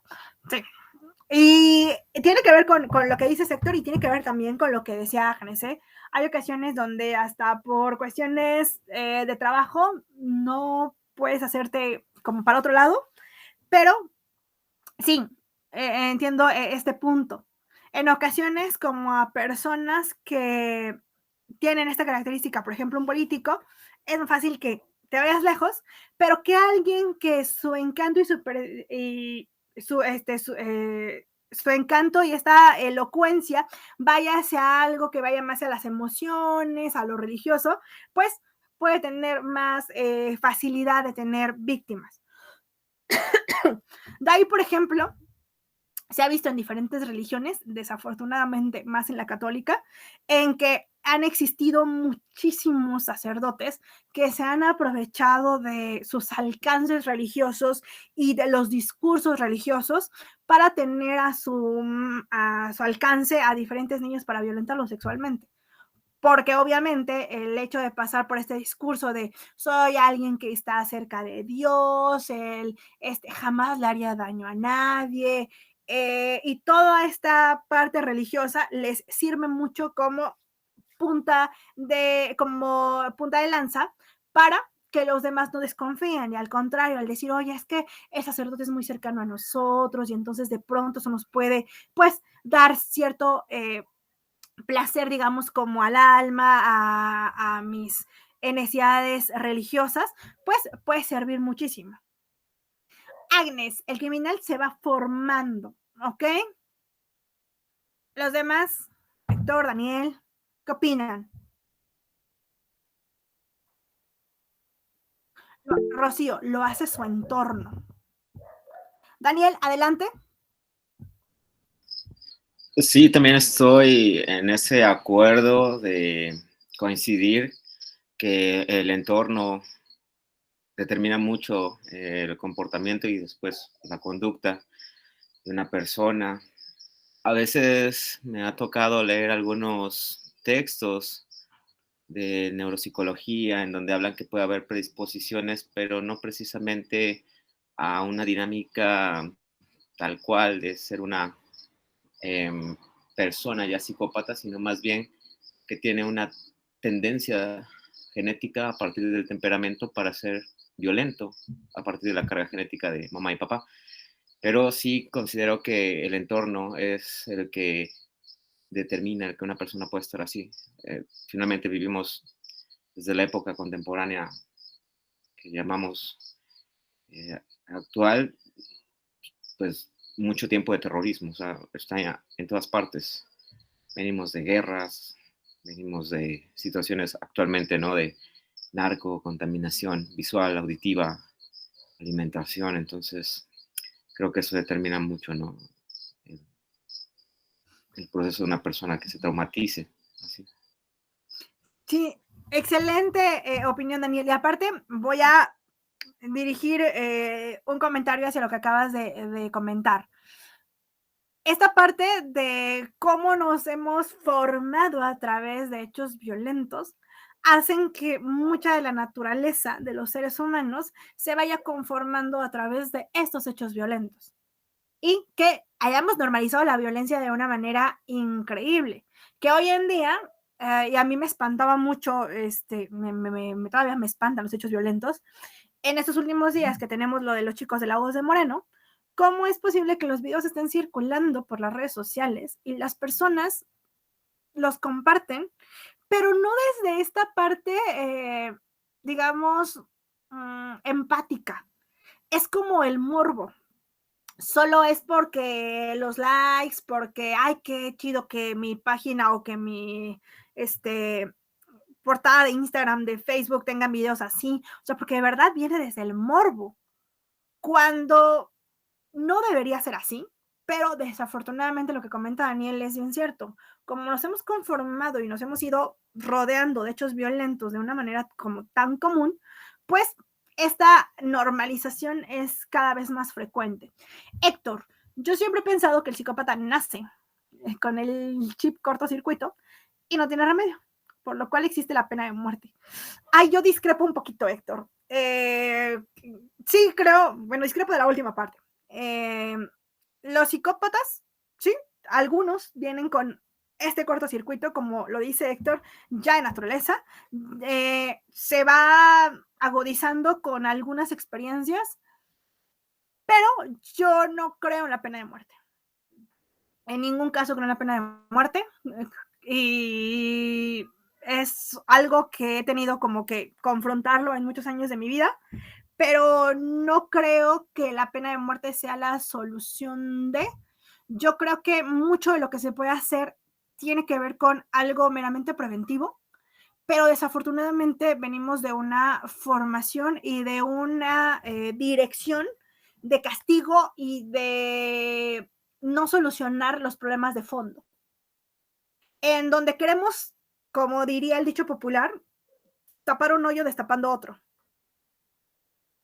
Al menos en un país donde todavía no podemos garantizar la confiabilidad de las instituciones de procuración y administración de justicia, la pena de muerte ni siquiera podría ser debatida. Ahora bien, lo que les decía, esta parte preventiva, también yo creo que se debería valorar antes de recurrir a más penas de castigo, porque ni siquiera creo que sea la medida. Habrían otras cosas que no vemos que deberían ser analizadas. Entonces, insisto, comparto, discrepo con lo último, pero pues obviamente son muchas cosas. Jocelyn, desde mi perspectiva son por distintos factores que llegan a que su conducta sea de esa manera. ¿Ok? Sí, hay muchas cosas. Tenemos como esta parte de que dice Héctor, hay personas que de cajón ya vienen mal. O sea, les comparto rapidísimo, no, insisto, no doy datos porque son cosas delicadas. Me tocó el caso de un niño que está acusado por violación, ¿ok? Es un niño de 9 años, está acusado de haber violentado sexualmente a un niño de 4 años, ¿ok? Y entonces de pronto el pensar en castigar antes de prevenir está un poco complicado. Este niño aparentemente viene de una familia, vamos a llamarla normal. Sin embargo, hay algo que en la formación de este niño no está bien. Y ya al analizar toda la historia de vida, resulta que el niño desde el inicio tiene ciertos elementos que no fueron tratados de manera adecuada por parte de los padres. El hecho de decir, ay, sí, pero es que es solo un niño. Ay, sí, pero es que si se mete en problemas, nosotros como somos los papás vamos a sacarlo. Pagamos para sacarlo de esos problemas. Entonces, se van vinculando algunas cuestiones que, insisto, pueden ser malas, ya sumadas, pero aisladas no eran tan negativas. Pero, les repito, hay un niño de 9 años que de cajón viene con el cortocircuito, como decía el compañero, y que hay que analizarlo con muchísimas áreas interdisciplinarias, analizarlo para entender de dónde viene ese cortocircuito. Agnes, es preocupante que ante un suceso o un accidente las personas en vez de auxiliar lo primero que hacen es tomar fotos, videos y subirlos a la red, ¿sí? Incluso que al presenciarlo les parezca graciosa la situación. Totalmente. Aquí esta normalización de violencia hace que existan cada vez más personas que son poco empáticas. En que, como dice Agnes, veo a alguien sufrir y en lugar de que yo diga, híjole, es que cómo le fue mal a esta persona, yo me ría. O en algún momento yo he visto a personas que minimizan el hecho de que alguien haya generado una conducta violenta. Lo vimos hace un año cuando estuvo muy de moda este documental de Jeffrey Dahmer, donde yo veía varias chicas, al fin pues soy docente universitaria, y de pronto veía muchas que decían, ay, es que guapísimo, es que hizo esto, es que cómo me gustaría tener un Jeffrey Dahmer. Y yo decía, híjole, no están viendo la conducta desde el punto de vista que tiene que ser, que es que el sujeto mataba, en que a él no le provocaba y no era esta parte empática, que al final estaban hablando obviamente del actor, pero el minimizar o romantizar una conducta delictiva es parte de esta normalización de la violencia y de que no somos capaces de tener una perspectiva real de los hechos violentos porque estamos muy acostumbrados a ellos. Héctor, está comprobado que el psicópata reincide después de purgar su pena privativa de libertad. Sí, pero te voy a decir por qué. Porque las cárceles no están bien diseñadas. La cárcel sirve justamente para el proceso de reinserción. Si yo nada más voy, los aviento y aviento la llave y esperando que la cárcel, por arte de magia, haga que esa persona se componga, no hay nada más equivocado que eso. El sistema carcelario, el sistema penitenciario, tiene pilares, tiene componentes. Y desafortunadamente en nuestro país esos componentes no se llevan a cabo. Se pretende que nada más el simple encierro haga magia, pero realmente no hacemos un trabajo interdisciplinario, no se tiene un plan de actividades antes llamado tratamiento de una manera adecuada. Pero jugamos a que las cárceles por sí solas deberían funcionar. Es por eso que la persona va a reincidir, porque si no le das herramientas para que esa persona se reinserta a la sociedad, pues lo sacas peor que como lo metiste, porque si estaba enojado, ahora va a salir más enojado. Si ya era, vamos a ponerlo en un término común, si ya era mañoso antes de entrar a la cárcel, después de salir de la cárcel se hace el doble o el triple, porque ahí comparte con personas que obviamente ya están más avanzadas en esto de cometer delitos. Entonces, tiene un sentido el que las personas no se compongan y siguen cometiendo delitos una vez que salen. Y no solo los psicópatas, muchos de ellos. La parte biológica del delincuente siempre es la que obtuvo más peso. Y es que hace rato lo decía Daniel, hay que entender que tenemos un componente biológico, todos, donde tenemos una carga tanto de mamá como de papá. Y eso se conjuga para hacer lo que somos nosotros. Más tarde, pues obviamente el componente social va sumando. Hablamos de la familia, del medio ambiente, de la escolaridad, de algunas cuestiones, por ejemplo, como lo laboral, los entornos, las parejas. Entonces, todo esto va sumando. Si bien está esta situación que hace rato mencionaba Héctor, hay personas que ya vienen así, hay otras que se van conformando con el paso del tiempo. Entonces, tenemos como los psicópatas que son de cajón y los psicópatas que se van amando con el paso. No hay un patrón único, como una receta que digamos, ¿cómo se forma un psicópata? ¿O cómo se forma un sociópata? La receta es diversa. Es el pastelito que sale como resultado de varios ingredientes. No podemos determinar que alguien que la ha pasado muy mal y que tiene varias condiciones negativas termine siendo un delincuente. Y desafortunadamente, una de las grandes situaciones que nos vamos a encontrar es que hablamos de ellos una vez que ya cometieron el delito. Es muy poco probable que se dé con ellos antes de. Por eso es que en los últimos años se ha pugnado muchísimo por psicólogos y por criminólogos en la parte educativa, porque eso ayuda a detectar ciertos factores de riesgo, no de que se conviertan en delincuentes, simplemente hablamos de factores de riesgo de que exista una conducta posterior. Daniel, ¿los hospitales psiquiátricos atienden a estas personas? Considero que las cárceles no dan cobertura a estas condiciones humanas. Teóricamente sí, idílicamente sí, pero en la realidad no, Daniel. Se tienen en las cárceles. Hay personas, por ejemplo, que hasta con trastornos psiquiátricos están en las cárceles, cuando técnicamente esto no debería pasar. Por eso insisto, una cosa es como lo que está marcado dentro de la ley y otra cosa es lo que realmente se lleva al pie de la letra.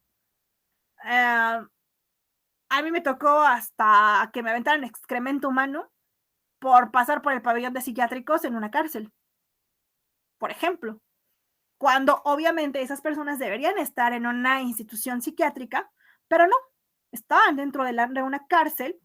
Si las personas, digamos, que están en sus 5 sentidos no son atendidas de manera adecuada, las personas que tienen un padecimiento psiquiátrico menor, y estamos hablando de un padecimiento psiquiátrico, por ejemplo, esquizofrenia, que tiene, por ejemplo, delirios de persecución y que están dentro de las cárceles. Ya hablar de una psicopatía, por ejemplo, que es un trastorno antisocial de la personalidad, pues pasa más desapercibido. Pero si las personas que evidentemente tienen un trastorno psiquiátrico no son atendidos como debería, imagínense lo que pasa con alguien que aparentemente pues no tiene nada, porque para la ley las personas que tienen un trastorno de antisocialidad son normales. Otro de los puntos que tenemos como claves es la motivación delictiva. Esto en criminología le decimos móvil y es todo aquello que dé una explicación al impulso de nuestro individuo. Es decir, ¿por qué mato? ¿Por qué robo? ¿Por qué violo? ¿Por qué secuestro? Porque en muchas ocasiones la explicación tiende a ser muy superficial. Alguien que roba lo hace por necesidad económica, no siempre. Alguien que mata lo hace por ira, sí, pero también hay venganza.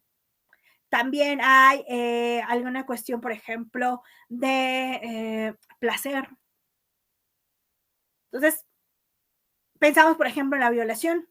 Alguien que viola quiere experimentar placer sexual, no necesariamente, también quiere experimentar poder, quiere experimentar venganza, quiere, por ejemplo, generar un dolor en la otra persona, pero no en el punto de vista sexual, sino más allá. Entonces, la motivación siempre va a ser importante. Entender por qué una persona hace lo que hace siempre nos ayuda a entender si se trata de alguien ya con una psicopatología instaurada o es alguien que no necesariamente la tiene. Agnes, en la película tenemos que hablar de Kevin, ejemplifica algunos factores que intervienen para que se vaya gestando una personalidad psicopática. No he visto la película, Agnes, creo que me dejas una tarea. La voy a buscar porque no es la primera vez que me hablan de esta película, pero seguramente con lo que me mencionas sé por dónde va la historia y usualmente vamos a encontrarnos con que hay una suma de factores.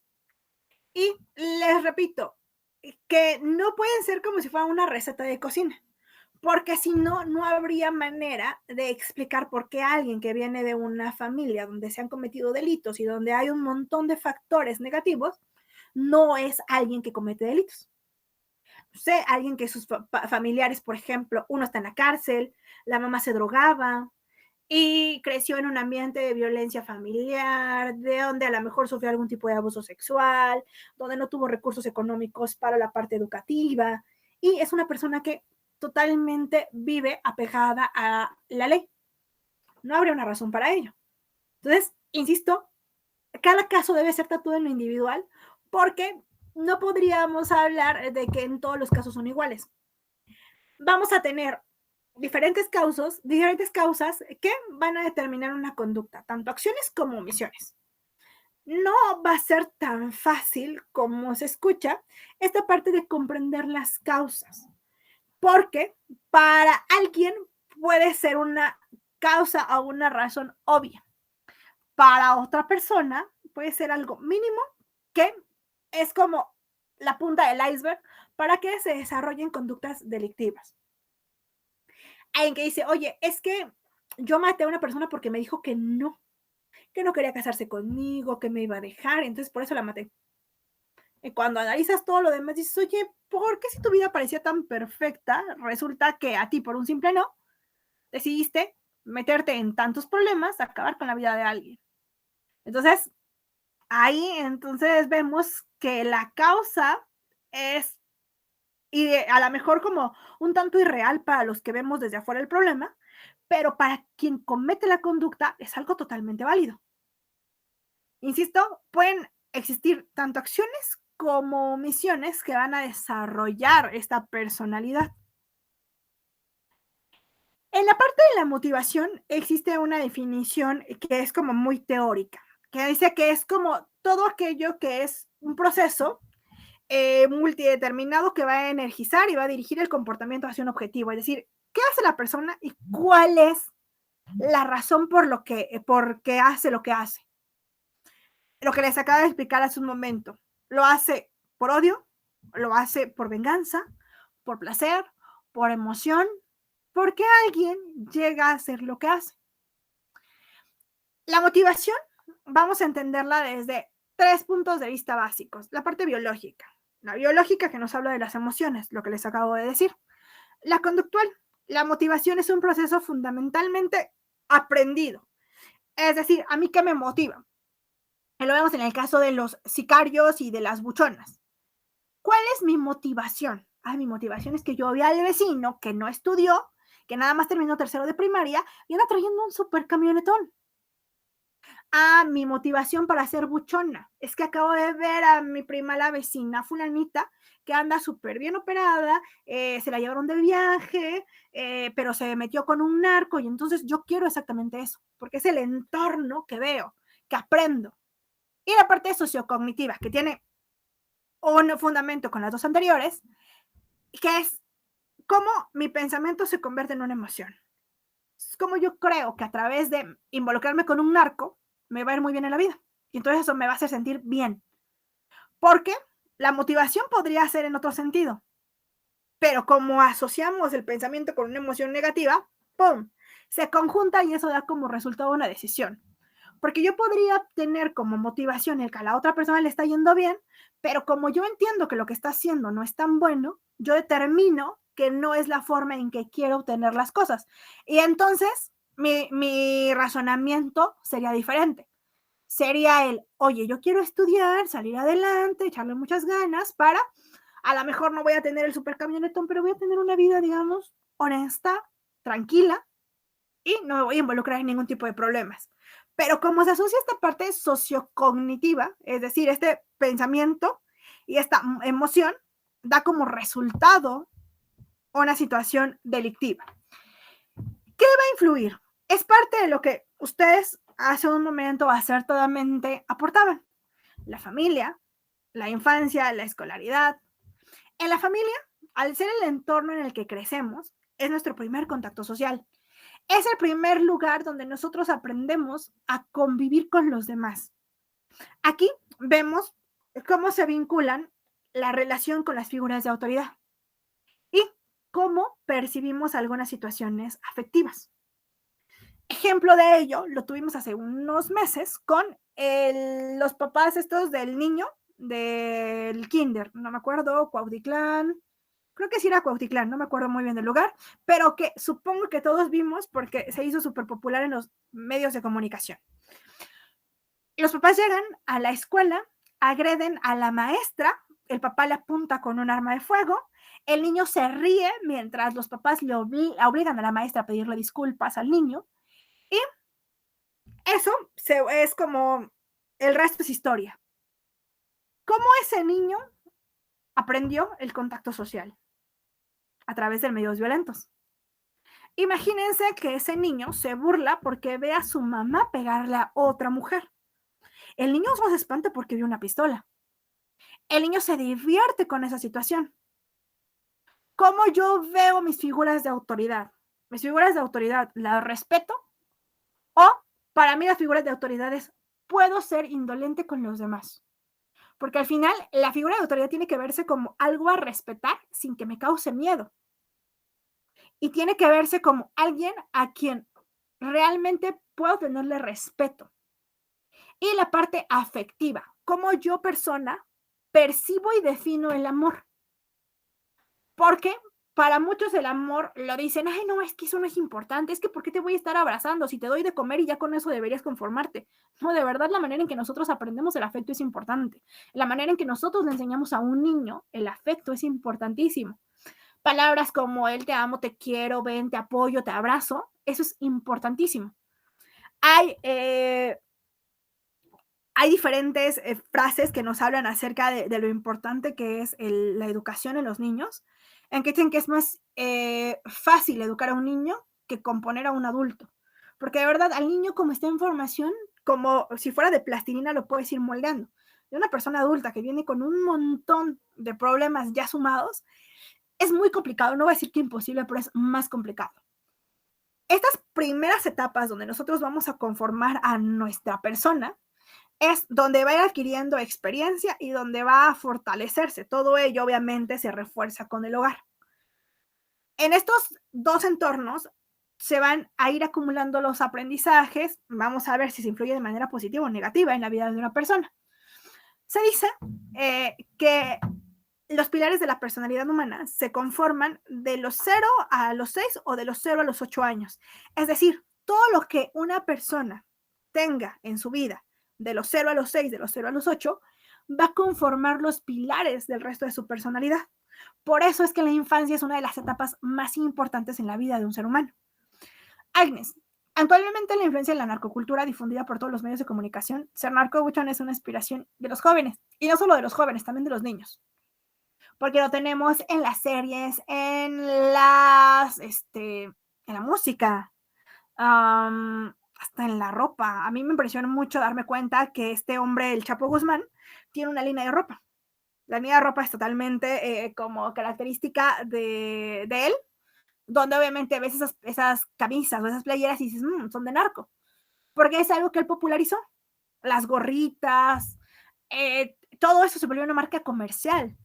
Cuando escuchamos, por ejemplo, a diferentes cantantes, a mí de pronto, no es que me espante, pero sí me sorprende cómo permitimos que esa música llegue a manos de los niños, a oídos de los niños, donde el niño está cantando que quiere traer un cuerno de chivo con un montón de camionetas y de música alterada y N cantidad de tonterías, y el niño de 6 o 7 años no sabe leer, pero sí canta eso. Entonces, insisto, no solamente los jóvenes, sino que los niños se vuelven un pues receptor súper grave de ello. Y no voy a hablar de que estos ambientes son algo que se llama apología de la violencia o apología del delito, porque cada quien es libre de escuchar lo que quiere y de ver lo que quiera. El problema es cuando permitimos que personitas que todavía no tienen la comprensión para entender todo ello, lo tengan como parte de su formación. Ahí es el problema. Tenemos al ambiente, que es justamente lo que acaba de decir Agnes. Todo el entorno al que crecemos, que vemos, que se hace, que se permite, que vemos como normal. Si nosotros vemos que es normal que papá le miente la madre al otro conductor porque se le cerró, para mí como niño es bien fácil que yo le miente la madre a mi compañero porque me hizo algo que no me pareció.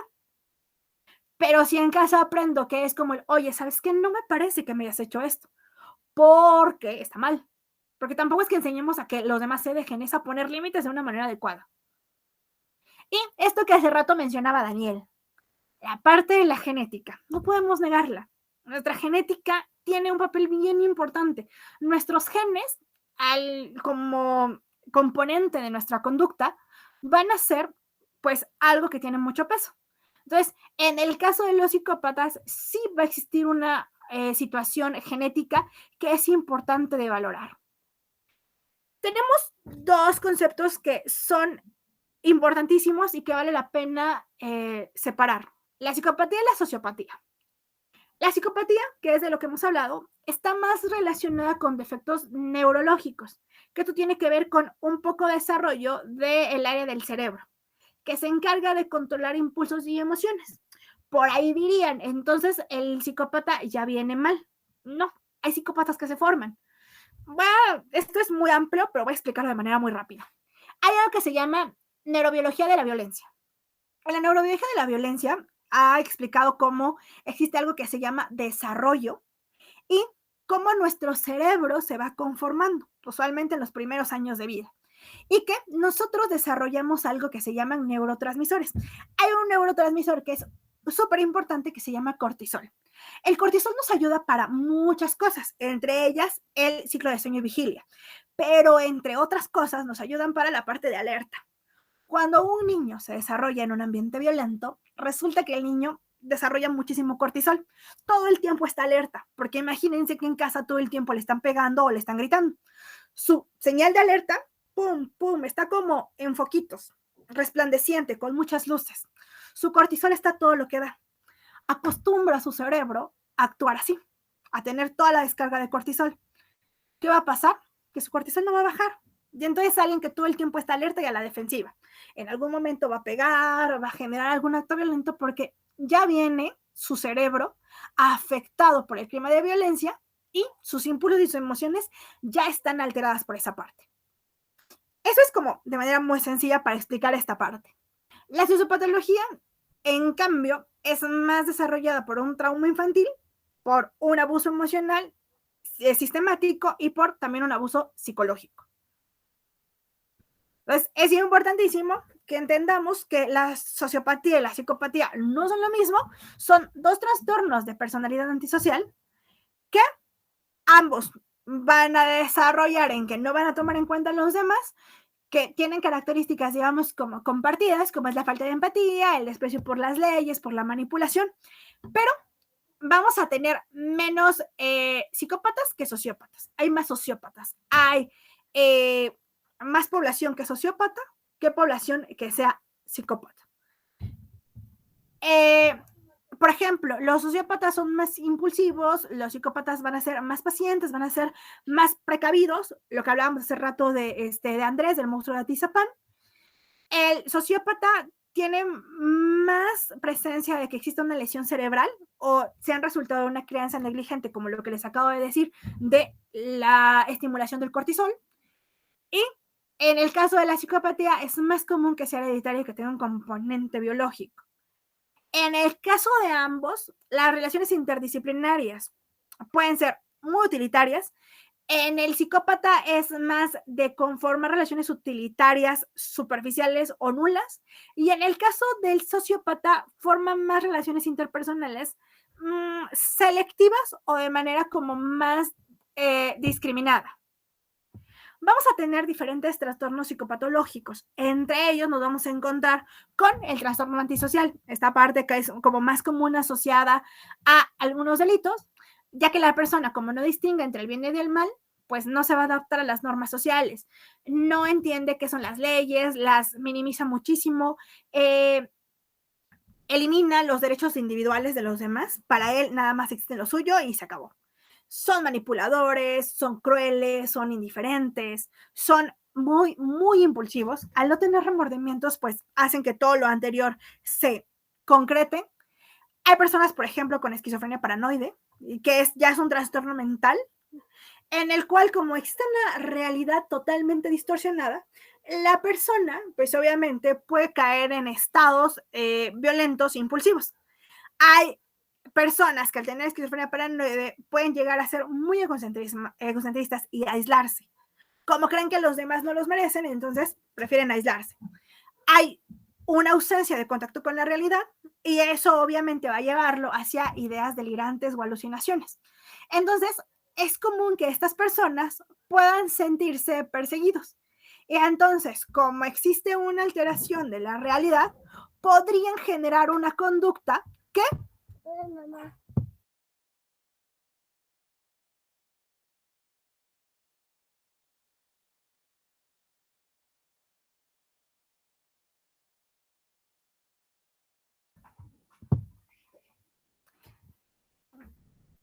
Una disculpa, tuve aquí una intromisión, una disculpa enorme. Entonces, como tenemos a estas personas con esquizofrenia y esta alteración se conjuga con este delirio de persecución, imagínense que de pronto su realidad le diga que alguien, sin ser cierto, está amenazando su estabilidad emocional, estabilidad física. Entonces puede reaccionar de una manera diferente. Alguien a quien se le acerquen con esto, la persona puede ver esto como si se tratara de un cuchillo. Y entonces por eso busca esta necesidad de defenderse. Existen otros trastornos psicopáticos que pueden ser un trastorno explosivo intermitente.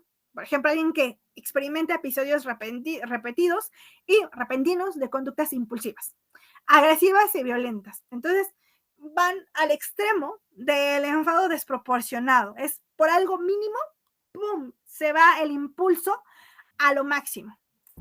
Aquí es alguien que es totalmente incongruente con el estímulo y la respuesta. Alguien a quien, por ejemplo, un accidente de tránsito se ha visto muy común. Se le cierra otro vehículo y entonces la respuesta es: me bajo, te pego en los vidrios, y es más, te bajo del vehículo y te pego y hasta los llegan a matar. Hubo un caso muy sonado, creo que fue en Veracruz, donde por un estacionamiento una persona le incrustó un desarmador en el ojo a otra persona. Imagínense esta parte totalmente desproporcionada del estímulo y la respuesta. Como no hay un control de impulsos, hay un episodio agresivo que no hay premeditación y en muchas ocasiones hay un remordimiento, pero digamos, como son repentinos y son repetidos, la persona todo el tiempo se pasa pues arrepentido de haber sido violento con una y otra persona. Y tenemos los trastornos de personalidad que pueden ir muy generalizados, pero que tienen que ver con inestabilidad emocional, problemas para percibir y relacionarse situaciones, personas, tienen pensamientos, comportamientos excéntricos, extraños, pueden tener hasta pensamientos y comportamientos dramáticos, son impredecibles, son muy emocionales. En este perfil muchas veces existe pues una conciencia de la ilegalidad de lo que hacen, pero como es alguien súper egocéntrico, con un comportamiento extraño, pues justifica su conducta al final. Como ejemplo, alguien que consume animales en peligro de extinción. El que dice, bueno, pues yo voy a consumir, no sé, faisán, pavo real, porque me gusta, porque tengo el dinero para hacerlo. No me importa que pueda generar algún tipo de daño a la naturaleza, al medio ambiente. Entonces, ahí, por ejemplo, tenemos un ejemplo de esto. ¿Y sabe que es ilegal? Sí, pero como se justifica en el tengo dinero para hacerlo, para aprovecharme, lo hago. Héctor, yo pensaba que la psicopatología era patológica y la sociopatía era conductual. No necesariamente. Lo que les decía hace rato nos lleva a que no necesariamente es así. Aquí, supongo que te refieres a esta, Héctor. La psicopatología no necesariamente va a ser patológica. Hay personas que, como lo veíamos hace rato, son integrados, pueden tener un componente hereditario, pero pueden no agravarse. Y la sociopatología sí puede ser patológica, puede ser de una cuestión como lo que les decía hace rato del cortisol. Entonces, insisto, cada caso debe tratarse en lo individual y yo sí creo en muchísima medida que lo que se debe ponderar muchísimo es por una comprensión más amplia de la conducta, que no sea reducida al, bueno, todos los psicópatas van a estar en la cárcel o van a cometer delitos, y que no sea reducida tampoco a la psicopatología invariablemente te va a llevar a que una persona sea mala, como solemos decirlo. Tiene que ser muy analizado. Se han generado estos estudios de neurobiología de la violencia, donde como tal no podemos decir que alguien vaya a ser antisocial hasta que no cometa una conducta delictiva, pero sí existen ciertos alertas, ciertas como banderas rojas que nos pueden ayudar a trabajar con esas personas antes de que la conducta se convierta como en esta bola de nieve que vemos en los últimos años, donde la violencia termina en actos que son totalmente pues gravosos para el resto de la sociedad. Yo sí soy muy creyente de que la prevención y el trabajo real puede servir, y que la criminalidad al final tiene como un componente importante la parte de la psicopatología, pero también hay otros componentes que debemos estudiar, y si los otros componentes se trabajan, la psicopatología al final sería uno de los porcentajes más pequeños que darían como problema la criminalidad. Por lo tanto, obviamente, el problema disminuiría y podríamos trabajar de una manera independiente con casos que pueden determinarse como alertas de un tipo de conducta psicopática y que podrían desembocar en delitos. Eso es como a título personal lo que considero en por qué es tan importante estudiar todo esto y diferenciarlo de otros tipos de conductas. ¿Ok? Muchísimas gracias, les robé 3 minutitos de su tiempo, pero terminamos. Si tienen preguntas, comentarios.